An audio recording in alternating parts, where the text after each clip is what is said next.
Халло, в этом ролике я буду сравнивать порт Google камеры со стоковой камерой Samsung на примере Galaxy S9 Plus. Мне стало интересно посмотреть, как отличаются алгоритмы обработки снимков на одном и том же железе. Вот, собственно, и получилось это сравнение. Я надеюсь, вам понравится. Let's go! Если вы хотите сравнить более подробную разницу в снимках, то ставьте видео на паузу. Итак, что могу отметить в общем виде? В режиме HDR Google камера со своим HDR Plus показывает лучше, чем стоковая камера Samsung. Google, там где есть реально выраженные тени, они есть и на снимке. Где участок более светлый на самом деле, так же самое и на снимке, в отличие от стоковой камеры, где HDR не так сильно выражен. Здесь безоговорочная победа Google.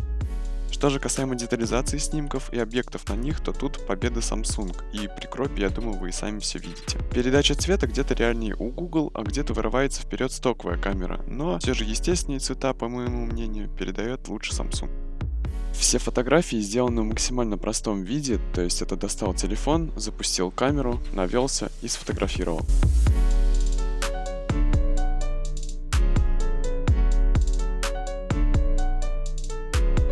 При контровом свете свое предпочтение отдаю Google. Ну, согласитесь, что картинка слева выглядит намного лучше, чем справа. Но не в этом случае, где Samsung просто отлично отработал и не сделал засвета от солнца на небе, как сделал Google, а показал, что вот смотри, тут реально есть солнце.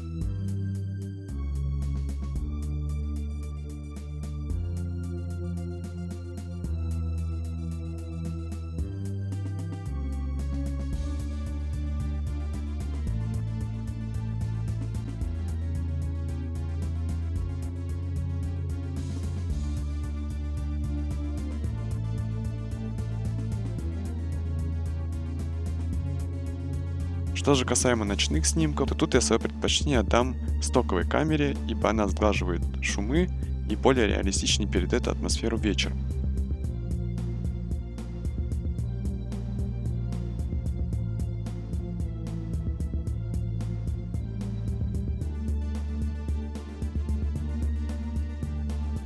В режиме портрет лучше показала себя стоковая камера, она более правильно определяет контур объекта и более правильно размыливает задний фон.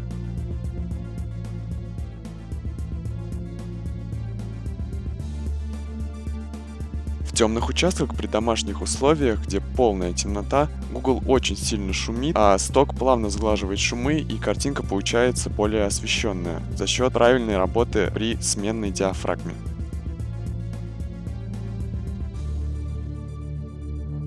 Ну и при выключенном HDR свое предпочтение опять отдаю стоковой камере. Она более правильно передает цвета, да и детализация снимка намного лучше. Ну вот, как-то так. Пишите свое мнение в комментарии, что на ваш взгляд показалось лучше. Ссылку на порт Google камеры для S9 Exynos версии есть в описании. На этом все. Ciao, бамбуча!